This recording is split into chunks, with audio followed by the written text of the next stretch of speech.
why Yeah. spend years and years of banging your head and trying? Like if you could work with a coach who can help tell you this is what you need to work on today to get there, and let's do it in 2 months instead of you spending, oh, I'll wait till next year's review. I'll give it another year and see if my boss likes me next year. Maybe I don't wait. That's Welcome to Career Coaching Secrets, the podcast where we talk with successful career coaches on how they built their success and the hard lessons they learned along the way. My name is Davis Nguyen, and I'm the founder of Purple Circle, where we help career coaches scale their business to $100,000 years, $100,000 months, and even $100,000 weeks. Before Purple Circle, I've grown several 7- and 8-figure career coaching businesses myself, and have been a consultant at 2 career coaching businesses that are doing over $100 million each. Whether you're an established coach or building your practice for the first time, you'll discover the secrets to elevating your coaching business. Welcome to Career Coaching Secrets Podcast. I'm Kevin, and today we are joined by Robyn Ireland. She is the founder of Career Coach Services, been in business for at least 5 years. Welcome to the show, Robyn. Thanks, Kevin. It's great to be here. Yeah. Quite interesting. We're talking about your life and how you're going between both hemispheres right now. So Mhm. I'm very curious about like your origin story, the lore. What made you want to become a coach and more importantly, turn it into a business? Yeah, absolutely. Well, I'd actually been working in corporate America first when I immigrated to the United States, and I kind of got tired of seeing companies making money for the sake of money or helping other people get richer in terms of just, and they were doing great. And so I pivoted and I was actually working in the mental health industry and providing support services to therapists and helping therapists build their practices. And what I got to see as I was doing that, it didn't matter how good the therapists were, it didn't matter how robust, didn't matter how robust their services were, it was all about the work. So many Americans were drinking alcohol, taking drugs, video gaming, shopping, all of these addictions to deal with work-related stress. And I would tease the practice owners relentlessly, like, we need a career coach in the office. And ironically, we'd gone out for drinks, and it was in Chicago with a drug and alcohol office. So ironically, drinks right before Thanksgiving of 2019. And the practice owner, she was like, that's it, I'm done. I dare you to become our career coach. You're on. And so January 1st, 2020, I'd started Robyn's Couch, Get Online to Get Off Yours. And I was helping executives within the Chicago area that had been dealing with addictions to then find a better fit for their skill set that wasn't going to be so triggering to help them on their journey. So like if they'd gone through that journey of recovery and then wanted to have a better job. But the rub is a lot of times at that executive level, how do I pivot when I have a family, I have children, I have a spouse or a partner who is quite used to that level of income that I've provided. And that fear of being able to pivot and to still maintain that income is huge to keep that security going. And so I was able to jump in, but it was all because of this dare and what I could see was really needed for a lot of people that were hurting across the United States. I never really thought about it, but as an American, I definitely see like friends, my colleagues go through those like the video games, the alcohol, the drugs, all these things. Mhm. And it's never really talked about a lot. But it's really interesting how I never really thought about it, but a lot of it is actually due to work induced. It's really interesting to see how you get to the core issue of like finding a better job or career that's better for that skill set. As you're speaking, I was like, how do you do it? I think it comes back to I do have a degree in psychology as well, so I use a lot of testing. So I'm really excited that we've just launched Trimetrics HD, and this is through a partnership with a company called TTI. TTI was the first company in the United States to take psychometric testing online, and using a lot of great research from Robert Hartman, we've launched an assessment called Trimetrics HD. And what that does, it really looks at 5 different types of assessments, and they put it all into one. Like, and many people have done like a DISC assessment or something for, assessment for a job or whatever, but it takes 5 of them. So it takes not just how you act and what motivates you, it looks at why you do it. We talk about how you think. Then we also look at what's your actual capacity to do the things that you're going to be asked to do, and what are your actual competencies. And I think that is a huge key to unlock that. So I've been piecemeal with lots of different assessments before, but this one assessment that we've just launched this year puts it all together in one. And it takes us about 2 hours to run through that, just the debrief alone. But what's really cool is we reveal your blind spots. And a lot of times I'll meet managers who are, I want to get to that VP level. I want to move, or a VP who wants to get into C-suite. And they're so stressed and can't figure out, why am I getting passed over for promotion? Like, it just hurts. Like, if they see one more person get that corner office and it's not them and it's killing them, they go home and pour some whiskey at the end of the day, all of these things. And they don't know what their blind spots are. And a lot of times managers are great, but they don't always want to have those tough conversations about, this is where you're not good and this is your blind spot. I had a conversation with somebody yesterday who is very driven, but he's so driven that he doesn't always take into account how he impacts other people on his team. He doesn't even think about his team. And it was really hurting his leadership. And when we went through the assessment, I brought that up and I said, have you ever had that situation at work? And like, he rattled off this whole situation, and now he can see why he wasn't getting that promotion. And then we can have that conversation. What are we going to do about it? And we've worked out a development plan, and we'll check in, once a week for the next 8 weeks for about half an hour. And we developed that development plan, and he's off and running. And now he knows what he needs to do to lift his game to get to that next level. And that is just golden. Like, it is that golden ticket to open those doors. One of the things So that awesome. really strikes me is how impactful your work is, right? And it's like you take these years and years of like frustration, maybe struggling. Like, there's a lot of different heavy emotions when it comes to like not getting that promotion, and just providing that whole feedback. That's really interesting. But And also, it so, just saves time, right? Like, why yeah. spend years and years of banging your head and trying? Like, if you could work with a coach who can help tell you, this is what you need to work on today to get there, and let's do it in 2 months, instead of you spending, oh, I'll wait till next year's review. I'll give it another year and see if my boss likes me next year. Maybe I don't wait. That's Yeah. Yeah. And it sounds like the work that you do is like pretty intimate. You're just telling me alone the assessment that you do takes 2 hours just to go over. And so when you think about your client capacity, how do you kind of manage it? Do you have a team? Are you like, I'm kind of curious. I have a very small but mighty team. So we do work very closely. It is a very personal relationship that I have with the clients, in terms of they need to feel safe, in terms of digging out, this is what I'm not good at. We're really good usually of telling people what we're great at and really overselling. And especially for those that come to a career coach, they're usually been struggling to find that position for themselves. They're struggling to get that promotion and they don't know why. So they're already feeling a little beat up. So I have to have that safe space for them to dig in and to be vulnerable. But I think the element of being able to know what you're doing, and also for me to be able to just time manage that out. I have clients that will join me that are at different stages. So like, once we've gotten through that assessment stage and we're working through, how do you get there? What's the next step? It makes it a whole lot easier. Like, we're just doing those 30-minute check-ins and they have me via email and all of those things in between. Once we get through that assessment, we're often running to the races. It makes things a whole lot easier. Something I'm also really interested in as well, because there's definitely, I love your advice on this. One of the things that a lot of coaches struggle with is kind of like pricing and pricing strategies.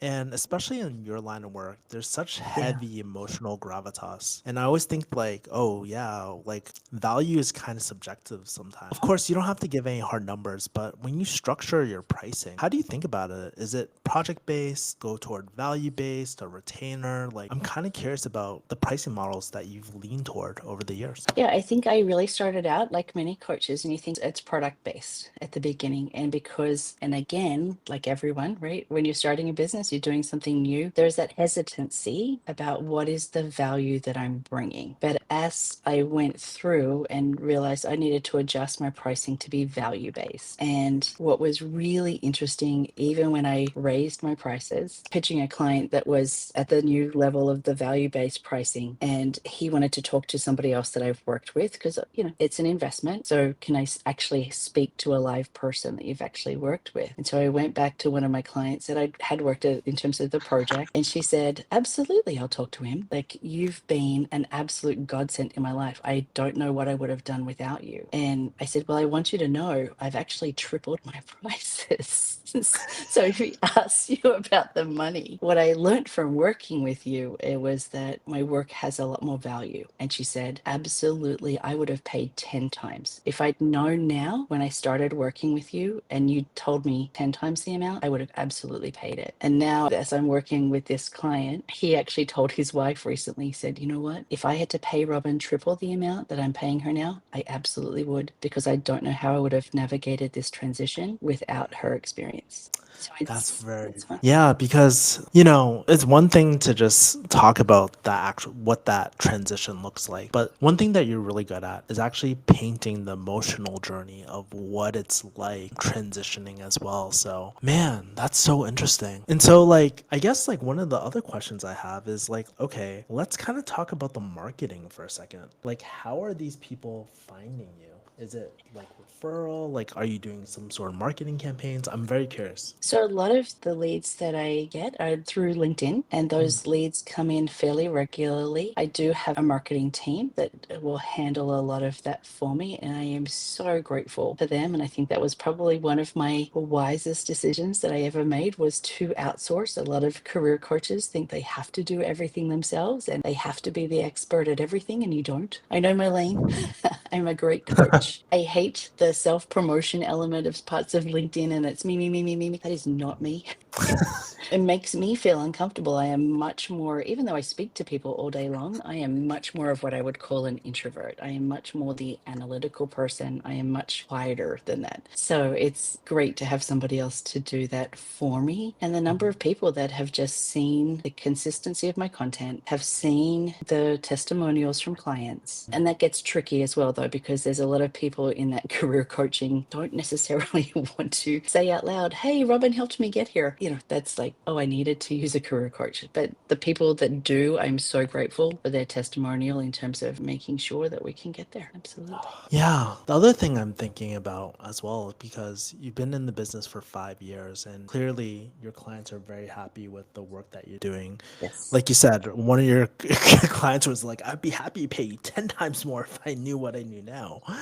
Yeah. But as you think about the next chapter of your Mhm. business or the next season of your business, I guess where do you want this coaching business to take you? Do you have any like secret dreams, big ambitions that no one knows about? Kind of curious there. Yeah, actually, the next step would be in terms of, I'm really excited to be taking this back to Australia. And we're in that process right now, like seriously, emails exchanged right before I got on the call about negotiating on a home in Queensland, Australia. So just one of the most beautiful places in the entire world that anyone could live. And then taking this knowledge, taking this back to my home country and helping that Australian market. And then also what I'm really excited about doing is growing a coaching team within the Australian market and having a team of other coaches that can get out there and do it, because what I see all of the time is that the need is greater. And as you mentioned earlier, that there's just no way that when you're doing this quality of work that you can duplicate that in terms of that whole discussion. It's, you know, a lot of coaches come out with programs that you can scale. That debrief is so personalized, you can't, that can't be replaced by AI. That is not something that we could really do in terms of having that live conversation. And so we need more people, more coaches that can be just like me to go out and have those. As you're thinking about growing this team too, are Mhm. there any, I don't want to say like challenges, but are there any like concerns that you have,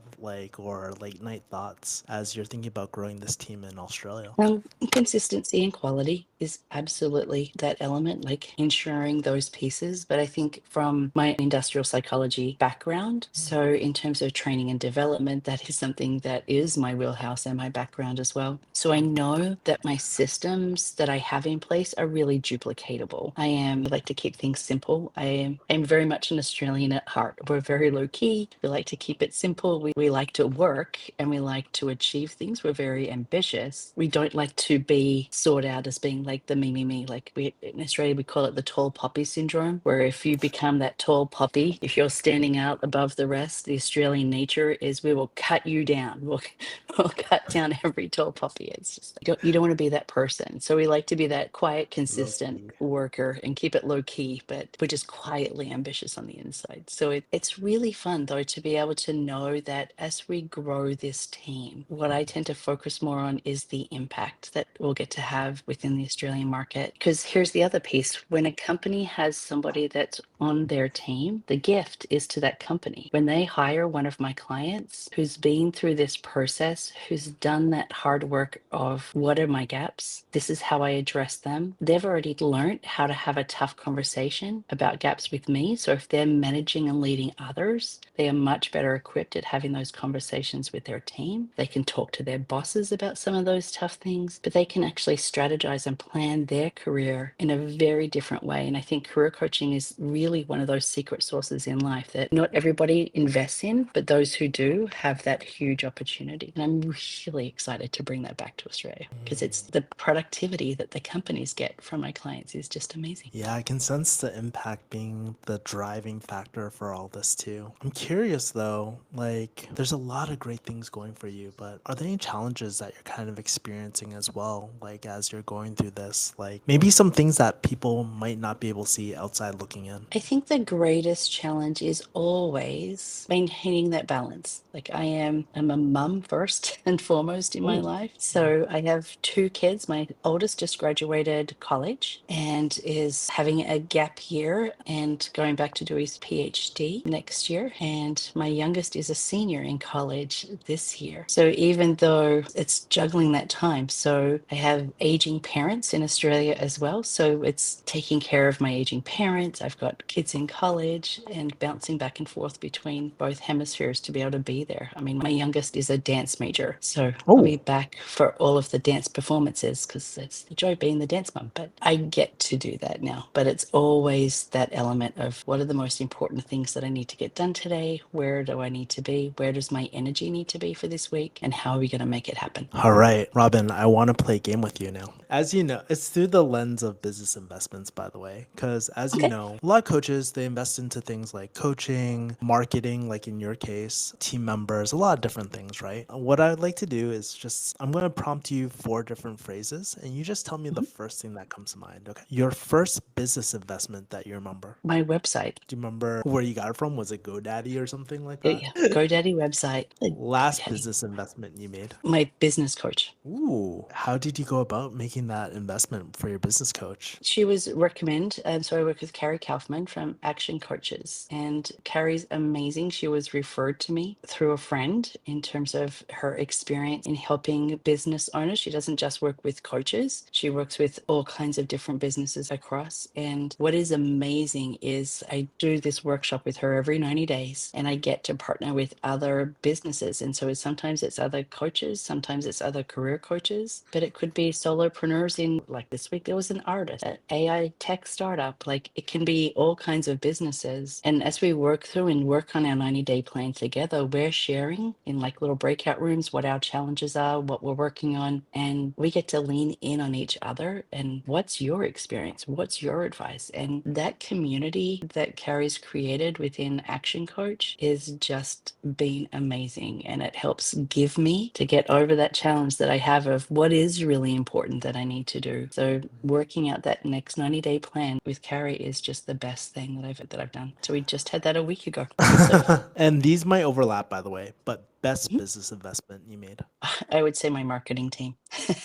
Mm. It's just, it's a lot. It's a lot sometimes to be on LinkedIn. It's not my comfort zone. And outsourcing what you're not good at is, I think, the best gift to myself that I've ever done. And it's given me back time and space to really work on my clients, which is my passion, right? To give that impact. I don't want to be the self promoter person. I understand that's part of the business, but it's not what I like to do. And it is probably 25% of my clients come from referrals. So it's definitely a big part of my business is that impact and making sure that I'm taking care of my people so that I continue to get those referrals. Or that I'd have somebody who's willing, like, will you interrupt your busy executive C-suite level workday and have a conversation with a complete stranger and be vulnerable about the fact that you did have to employ me and what that process was like for you? That's a big deal. Big ask. But yeah, to talk to a complete stranger and admit this is what we we did together. And I like having that. I'd much rather have that than be, working on my content on LinkedIn or doing any of those pieces as well. Yeah. Worst business advice, or sorry, worst business investment you made that you kind of wish you got your money back? I would probably say starting a Kajabi website, because I thought that I could make more money if I could have a coaching program and scale it, and writing out my content and building out my Kajabi site and building out this content. But the biggest error that I made in that was a couple of things. I wasn't clear on my ideal client was, and I didn't understand at that time that my clients buy me just as much as the service that I provide. It is my experience, my ability to understand where they're at, the amount of responsibility and leadership that's on their shoulders. They carry that weight of the business, the financial responsibility, their teams that they're carrying. And I understand and I can appreciate and can help them pivot from that. I think it also goes back to when I was a junior in high school, my dad dared me to join the Royal Australian Navy. Dating myself a little bit and giving away my age a little here. My dad's a Vietnam veteran. My grandfather is World War II, great grandfather World War I. I have two older sisters who could never be military cloth. And I'm the youngest. I'm probably my dad's last hope. And in a very Australian moment, it would be remiss of me to not include the fact that he'd had a couple of beers after dinner one night, and an ad came on the TV for the Royal Australian Navy, and he looked at me and he said, "Bet you can't get in." And I didn't just join the Navy, I went to the equivalent of Annapolis here in the state. And so I went to the Australian Defence Force Academy. 110 people were accepted that year for the Australian Army, Air Force and Navy. Only 10 women for all three branches were accepted that year, and I was one of those 10 women. So don't dare me to do things.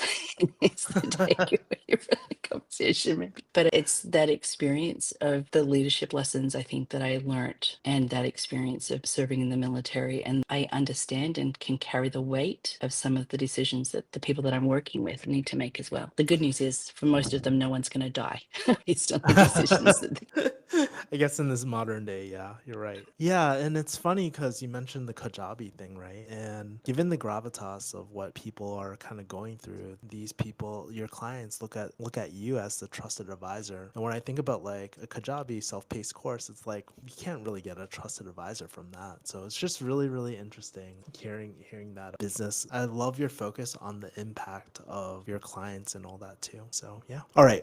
Final advice. This is a game that I like to play. It's called Overrated, Underrated. As you know, as a business owner, you get so much advice out there. And so I'm kind of curious, like, what's the most overrated piece of business advice that you've gotten? And what's the most underrated piece of business advice you've gotten? I think the overrated advice would be to be like everybody else. Like, hey, do what this successful person has done. Like, oh, you have to be just like me, or join this team.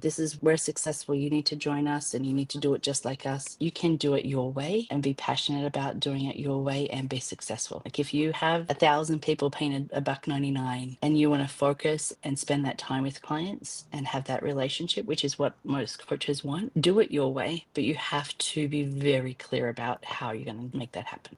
But I think trying to be like everybody else is bad. Just be you. How about the underrated advice? I think it's all of your LinkedIn inbox. If all of the people are saying, "Hey, let me help you do this," or "I'm a resume writer, I can write your resume, like do this, be me, pay me." You don't have to pay everybody. Again, it's making sure that the team that you do pick, like, you can't do everything, absolutely, but making sure the team that you do hire to work with you understand you, the quality of what you do, and what your mission is. And that if you're not aligned with that person, if they feel like a slimy just make a buck person, that's going to leach over into your brand. And so you have to make sure, like, if you're somebody who wants to focus on delivering impact, your team has to focus on delivering impact. And if they're just going to be sending out spammy inbox messages to people on LinkedIn, "Hey, work with me, she's great," that's not what we want to have. Like, that's the actual opposite of what my business is. So no, I don't want to work with you. That's so funny. I don't think there's been a single case where I've like responded to that and I actually worked with someone in inbox most of the time like that. So it's pretty funny. Or I always enjoy it when somebody says the things like, "Oh, most coaches come to me because they're struggling with their sales message, their funnel, their lead leads, their conversion, which one are you? And I really enjoy writing back going, none. I don't struggle with any of those elements, but thank you. Robyn, it's been such a blast. So how can people find you and connect with you? So absolutely, they can go to Robyn's Couch, so ROBYNS Couch, so .com, so robynscouch.com, or finding me on LinkedIn. So yeah, I started Robyn's Couch back in 2020, and I met with Bob Ritz, who had started Career Coach Services back in 2006. And Bob's principle in terms of some of the content in career coaches and some of that content that I get to use was Bob's ideas. I have a DBA of doing business as Career Coach Services of here in West Michigan and Career Coach Services in Brisbane, Australia. So it's a blast to be able to bring something that's such an amazing content and such great services to clients that's been around, that's been working. And we've helped over 11,000 clients have been through the career coach system and found the work that they love. And so we just love being able to, when you have something that works, use it and use it well. There's just so much I'm taking away from this podcast, by the way, Robyn. Like, I think a lot of times it's really easy to be like, oh, I do this, right? And it's like, I help executives get better jobs. But even as you're speaking, I'm like thinking about what is the actual impact, like the meaningful impact that we can actually feel. And it's pretty interesting. Everything from your pricing to like the value-based pricing to just the way you talk about your clients to your clients, even your busy executive clients, like taking time out of their day, giving a recommendation to a referral they never even met. It shows a lot about how much attention, detail, and care and the transformation that you help people with. So I just want to say, Robyn, thank you for doing the work that you do. And thank you for just sharing your experience on this podcast. I really appreciate it. Well, thanks for having me, Kevin. It was a pleasure being here. Yeah, thank you. Cool. That's it for this episode of Career Coaching Secrets. If you enjoyed this conversation, you can subscribe on YouTube, Spotify, Apple Podcasts, or wherever you're listening to this episode to catch future episodes. This podcast was brought to you by Purple Circle, where we help career coaches scale their business to $100,000 years, $100,000 months, or even $100,000 weeks, all without burning out and making sure that you're making the impact and having the life that you want. To learn more about our community and how we can help you, visit joinpurplecircle.com.